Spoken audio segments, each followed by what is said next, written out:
Le chapeau de l'homme a été touché et la femme a crié « Criminel !» Il n'a pas esquivé, la femme a tiré de nouveau. L'homme a simplement ramassé son chapeau et est parti. Il s'appelle Delaine, un personnage terrible.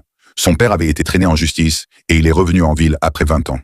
Tout le monde était surpris, même sa sœur. Après les funérailles, il a rencontré sa sœur et son beau-frère et leur a demandé s'ils n'avaient pas honte de parier sur les biens de leur père. Ensuite, Delaine s'est rendu au bureau de la société, mais la femme lui a barré la route.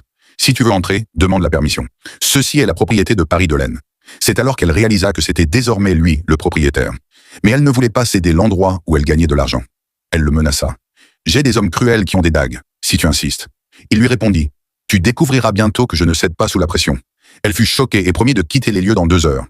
Vint ensuite le moment de la lecture du testament. Plusieurs créanciers à qui son père devait de l'argent se rassemblèrent.